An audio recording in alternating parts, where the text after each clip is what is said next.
Inaalipungan na raw ang ilang residente sa Hagonoy, Bulacan dahil sa hindi humuhupang baha. Damay na nga raw ang kanilang kabuhayan kaya sila na ang gumagawa ng paraan dahil wala naman daw tulong ang mga palpak ng flood control projects. Live mula sa Hagonoy, Bulacan, nasa frontline ng balitang yan, si Mobile Journal Alexis Ebue. Alexis, gaano pa kataas ang tubig dyan?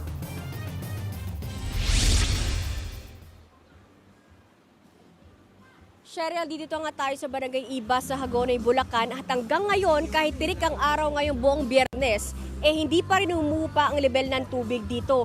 Ayon sa mga residente, halos 2 linggo na daw itong tubig dito pero hindi pa rin ito humupa-hupa at nagkandalugi-lugi ng araw ang ilang mga negosyo dito at patuloy pa rin sila nandito. Maaraw na pero lubog pa rin sa baha ang Barangay Iba sa Hagonoy, Bulacan. May bahaging hanggang bewang ang taas ng tubig, kaya ang mga residente todo taas ng kanilang shorts at pantalon para hindi abutin. Pero dahil hindi naman tumitigil ang buhay dahil sa baha, ang mga residente muna ang bahala sa diskarte. Lalo't 2 linggo na raw lubog ang Barangay Iba na sinibayan pa ng high tide. Kwento ni Tatay Ben Bautista na tricycle driver, halos lahat na sila may alipunga dahil hindi humuhupa ang tubig. Pero kailangan pa rin kumayod dahil wala namang choice. Hindi kami iniiwanan ng baha. Kaya kami lahat doon halos may alipungan na kami. Lahat ng lugar na malalalim pinupuntahan namin. Talagang kalunos-lunos yung pag nakita mo yung mga tao doon, yung mga bahay. Talagang lahat. Alang piniling hindi lubog. Hiling niya, sana maramdaman naman ang flood control project sa lugar. Lahat ng flood control gibal lahat. Hindi nakatulong sa tao, sa mamamayan. Bagkus, lahat ng ang nakinabang ay sila lang sa gobyerno. Kaya kami sanay na sa ganito nga, hindi na kami kumigibok. Si Nanay Lolita Gutierrez naman, 3 araw isinara ang kanyang putasan dahil sa baha. Back in business man daw siya ngayong araw, sobrang tumal naman ng benta. Mula raw sa 3,000 pesos kada araw, ngayon 400 pesos na lang. Sana po matulungan kami kahit paano. At sana hindi lang kami, yung buong barangay matulungan ng ating pamahalaan. Naabutan naman namin si Tatay June na pasan-pasan ang pagkain ng kanyang mga manok. Kwento niya, sumasakit na ang paa niya sa paglusong. Nalunod na rin ang kanyang mga alaga dahil sa baha. Masakit naman, no? Malungkot. Bakit po, sir? Dahil alaga mo nagkakalunod. 10 araw na nakalubog sa baha ang Barangay Iba dito sa Hagonoy, Bulacan. Ang ilang residente, kanya-kanyang diskarte. Katulad na lang ng tricycle na dumaan sa aking likuran. Medyo mataas siya ngayon kumpara sa normal na sasakyan dahil nga lubog sa baha itong barangay na to. Dahil nasari na lang sa baha ang mga taga-barangay Iba, nag-do-it-yourself o DIY flood control ang ilan sa kanila. May mga naglagay ng kahoy at hollow blocks, gaya ng bahay nila Jasmine Aguila. Aniya, total, wala rin naman daw aasahan sa flood control projects ng gobyerno, sila na ang gumawa ng solusyon. Wala kung di kami mag-iisip ng paraan. Wala naman tayong aasahan sa government natin, lalo ngayon Kaya din lumalalim yung tubig dito, gawa nung yung flood control na ginawa nila sa may bandang Iba na stop. So yung tubig, talagang todo yung arangkada dito sa amin ngayon. Bukod sa Barangay Iba, 4 pa raw ang bahang barangay. Sa datos ng DPWH, 42 ang flood control project sa Hagonoy, Bulacan mula 2023 hanggang 2025. Higit kumulang 3.52 billion pesos ang halaga niyan. Pero ang mga taga-Hagonoy, hindi raw ito ramdam. Sa panayam ni Bulacan Governor Daniel Fernando sa programang Ted Filon at DJ Chacha, mas lumala ang baha sa Bulacan dahil sa high tide. Pero makakatulong daw sana kung gumagana ang flood control projects sa lugar. Kung nagawa po lahat yan, magiging effective, mababawasan, I think, kung nagawa talaga ang mga flood control. Kasi kami, in the side of provincial government project, yung ginagawa po namin talaga nagdadagdag po kami ng mga irrigation, irrigation di canal. Of course, pag gumagawa po kami ng mga kalsada, may mga kanal po yan, naka-drainage po yan sa gilid. Sa ngayon, idineklara na ang state of calamity sa buong probinsya ng Bulacan.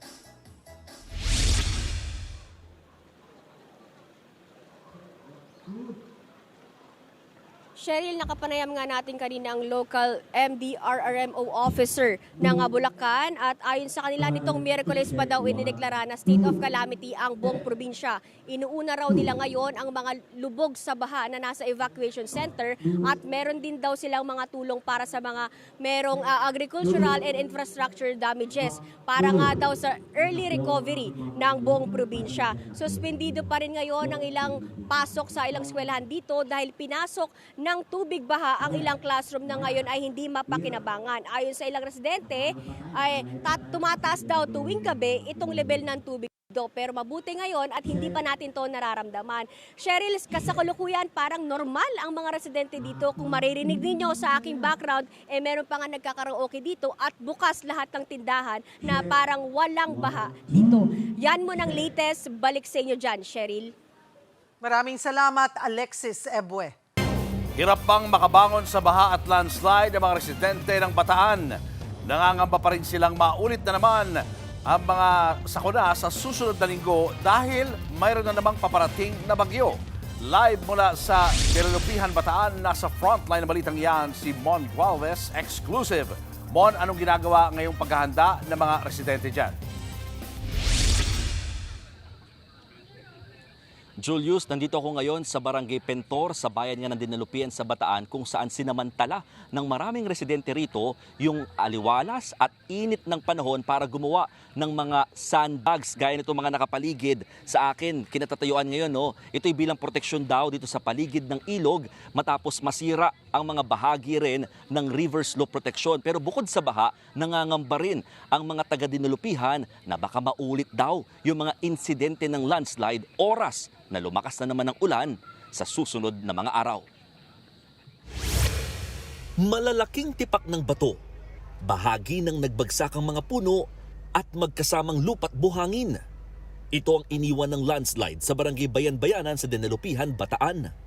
Kasunod ito ng mahigit 2 linggong walang tigil na ulan sa probinsya. Ang isang bahay nga, bubong na lang ang makikita matapos mapuno ng lupa at bato ang pader nito sa likod. Nagkalat din ang ilang gamit at mga bato sa dinaanan ng baha. Sing taas ng tao o mahigit 5 talampakan yung laki ng mga gumulong na bato dito sa lugar galing sa bundok. Closely monitored o mahigpit na binabantayan ng mga otoridad itong area, lalo't may pangamba na posibleng magkaroon pa rin ng mga pag-ulan sa mga darating na araw. Naabutan namin sa lugar si Nanay Sherlina na balot pa rin ng trauma. Ilang metro lamang kasi ang layo ng kanilang tinitirhan sa pinangyarihan ng landslide. Ito narinig ko nga po tumunog dyan, tug, gumanyan. Kaya yung pala bato na, nalaglag siguro. Tapos, ding! Nag-eating po, sir. Kung hindi kami makatakbo talagang, mamamatay kami. Kami mag-iina. Itinuturing na Indigenous People o IP community ang lugar. Kakaba-kaba sila hanggang ngayon, lalo't may weather forecast na posibleng ulanin na naman ng Bataan sa susunod na linggo. Pag bumagsak ang ulan, ayun, nagkakaba na ako. Sabi ko, Lord, ito na naman.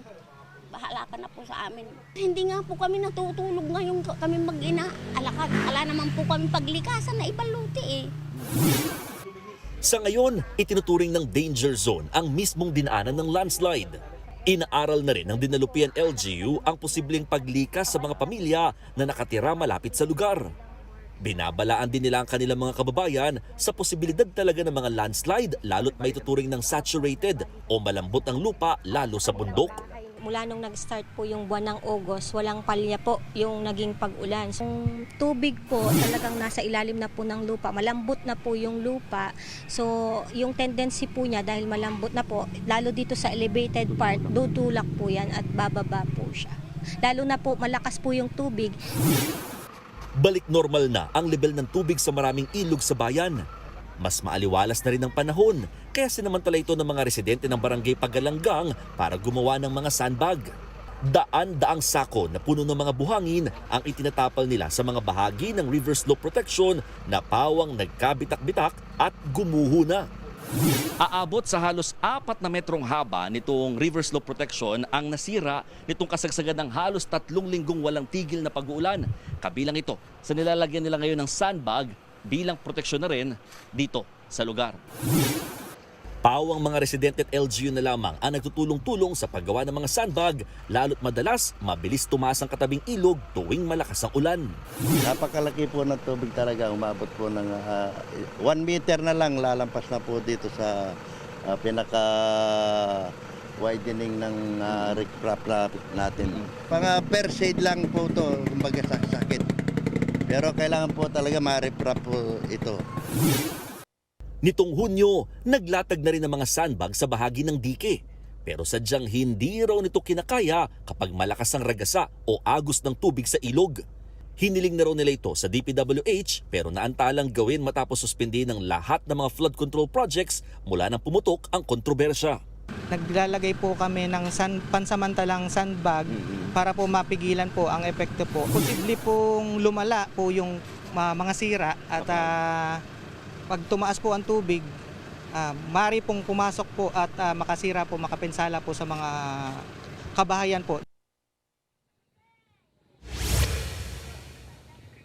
Julius, mga kapatid, nakatayo ako dito sa pinagpatong-patong na libo-libong mga sandbags na ginawa ng mga residente ng Barangay Pentor, katuwangan lokal na pamahalaan ng Dinalupihan. Ito kasi kinatatuyuan ko, ito yung pinaka nabutas na part na ang pinaka-itsura kasi nitong ilog, paliko, kaya yung agos ng tubig kapag malakas yung current dito, pinaka-bungabanda, talaga nabubugbog niya yung pinaka-konkreto, kaya nagkakabitak-bitak at nasira. Ito yung pinaka-pinoproteksyonan kahit papano nitong mga sandbags, pero nakita rin namin na yung ibang mga sandbags dito halos talagang nasira din dahil nga sa mga nagdaan na mga pag-uulan nitong nakalipas na 2 linggo, no? Ininspeksyon na raw ito ng DPWH at nangakong aayusin oras na gumanda na raw ang lagay ng panahon. Julius. Maraming salamat, Mon Gualvez. Hindi lang mga bahay ang binaha sa ilang araw na pag-ulan. Ang ilan nating mga kapatid, nalubog pati ang mga sasakyan. Live mula sa Quezon City, nasa frontline ng balita yan, si News 5 Vigilante Joanne Alatiit. Joanne, ano ba ang dapat gawin kapag nalubog sa baha ang iyong sasakyan?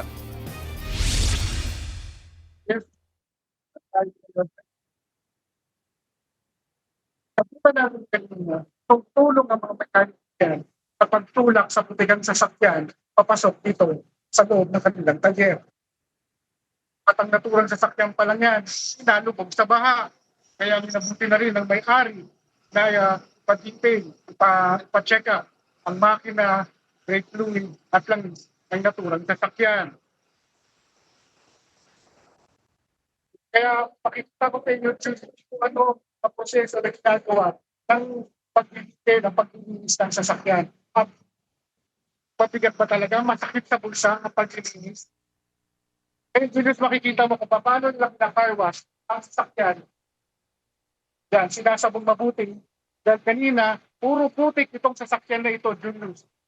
Hindi mo makikilala talaga itong sasakyan na ito kanina nung tinutulak nila papasok sa loob. At Julius, makikita ko din sa inyo kung paano nila linisan itong sasakyan, itong upuan. Mamaya, babrasin nila yan, sasabunin nila yan para matanggal ang mabahong amoy dulot ng tubig baha. At Julius, isa lamang itong sasakyan na ito na napalaban sa mataas, bigla ang pagtaas ng baha dito sa Metro Manila. Ngayon, Julius, katabi natin si Mr. Jose, kayong may-ari ng shaft. Sir, bigyan nyo naman kami ng tips sa ating mga kapatid. Ano ang gagawin nila kung sakaling mabaha ang kanilang sasakyan? So, dalawang senaryo yan. Abutan ng baha ang sasakyan habang nakaparking. Sa oras na humupa ang baha, ang unang dapat gawin is tanggalin ang baterya. Kung abutan man kayo ng baha or alam nyo mga abutan kayo ng baha, mas maganda na tanggalin nyo muna ang battery. Kung hindi nyo na or wala na kayong option or pagkakataong ilipat yung sasakyan. Kung sakali naman na yung mga kababayan natin na yung lugar nila ay babahanin, alam nila babahanin, ano dapat nilang gawin? Ang pinakamaganda talaga is tanggalin ang baterya. For safety, kailangan walang power ang sasakyan. Kung kaya nilang ilipat ang sasakyan bago pa i-announce or yung malakas na bagyo, mas magandang ilipat na. Pero kung wala na talagang pagkakataong ilipat, andyan na yung tubig, mabilis ang pagtaas, pinakamaganda, tanggalin ang battery. At para sa mga kapatid naman natin nagbibili ng mga second-hand na sasakyan, paanong paraan at pagsuri sa mga sasakyan na yan na hindi lubog sa baha ang nabibili niya sa sasakyan? Maraming paraan para ma-check ang sasakyan sa pamamagitan ng pagtingin lang. Una, ang seatbelt. Pwede niyong hatakin ng seatbelt at tingnan ang pinakadulo ng seatbelt kung basa or may putik. Ang pinakamagandang isa pang i-check is ang dashboard. Ang ilalim ng glove compartment, normally hindi talaga siya kinakalawang. So pag nakakita kayo ng sign of rusting, most probably nabasa or nabaha yung sasakyan. Yan, Julius, para sa ating mga kapatid, nakakuha na kayo ng tips. Siguro mas importante na magdala kayo ng sarili ng mekaniko para bago kayo bumili ng sasakyan, titingnan muna ng mekaniko na kasama ninyo ang bibili ninyong sasakyan para hindi kayo mapupol. At yan muna ang latest dito sa Talyer, sa E. Rodriguez Avenue, Quezon City. Balik sa inyo dyan. Maraming salamat, News 5 Vigilante, Joanne Alatiit. Mga kapatid, nagbabala ang DOH sa publiko lalo na sa mga lumusong sa baha na huwag bastang iinom ng doxycycline na pangontra sa leptospirosis. Dapat daw kumonsulta muna sa doktor. Nasa frontline ng balitang yan si Mobile Journal, Daniel Dayaw. Lusong dito, lusong doon. Yan ang naging eksena nitong mga nagdaang araw dahil sa kabi-kabilang pagbaha. Tuloy, sa San Lazaro Hospital sa Maynila, umabot na sa 50 ang naka-admit sa leptospirosis ward. 24 ang nadagdag nito lang mga nagdaang araw. Karamihan sa mga pasyente, matatandang lalaki. Tulad na lamang ni Rogelio Tamundong na 5 araw nang naka-confine matapos lumusong sa baha kahit may sugat ang kanyang paa. Nilusong sa baha, nakatulog ako pagising ko. Yun na, nilalagnat na ako. Masakit ng mga hita ko, pa ako yung tiyan ko, yung likod ko, pati ulo ko, tapos nahihirapan po ako umihi. Ito yung dibdib ko, sumakit din po ito. Tumigas. Ito ang hinihinda ko, tsaka yung likod. Yun po, tsaka itong talagang diyan makakalakad. Ang hirap po maglakad. Si Jason Arellano na nasa emergency rin, halos 2 linggo raw bago makaramdam ng sintomas. Baha po sa garahe namin kung saan po yung mga truck ng basura po, bumigat yung pakiramdam ko, sumakit yung tiyan ko. Pero ang expected ko po talaga lepto po kasi may sugat po ako sa paa, may alipunga po. Kasi lagi po kami nakababad sa basa. Ayon sa medical chief ng San Lazaro, 2 na ang pumanaw nilang pasyente. Sa datos naman ng Department of Health, 3,760 na ang naitalang kaso ng leptospirosis sa bansa. Mas mababa ito kumpara sa naitala sa kaparehong panahon sa nagdaang taon. Yun nga lang, posibleng madagdagan pa ito ngayon.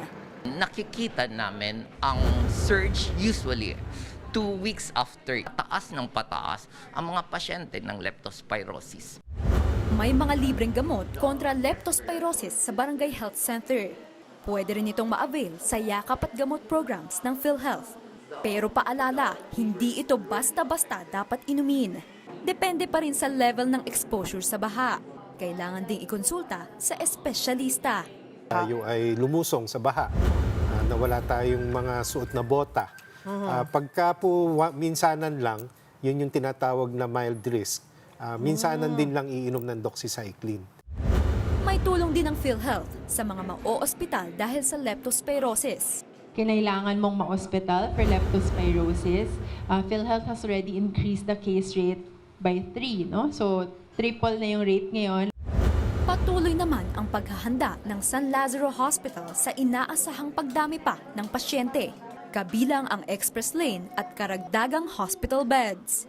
Nagbabalita mula sa frontline, Mobile Journal, Daniel Dayaw, News 5.